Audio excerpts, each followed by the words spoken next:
এই যে নেতা নেন, এই টাকার বিনিময়ে দাম বাড়াই দেন, বাজার গরম কইরা দেন, বাজার আইরা লাগাই দেন, বাজার ধ্বংস কইরা দেন। লাগলে আরো কিছু নেন, তাও বাজারে সবকিছুর দাম বাড়াইয়া দেন।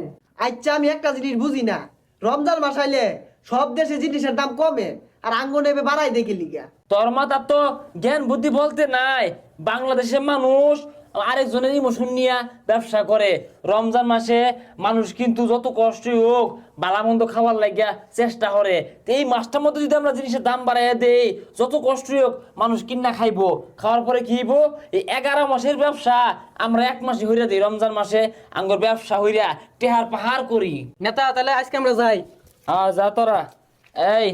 এই টেহারি সুইস ব্যাংক পাঠানোর ব্যবস্থা হর। পরের টাকা পরের সম্পদ দান্দা কইরাই আমি খাই, আমার কোনো লজ্জা শরম নাই, নাই রে আমার কোনো লজ্জা শরম নাই।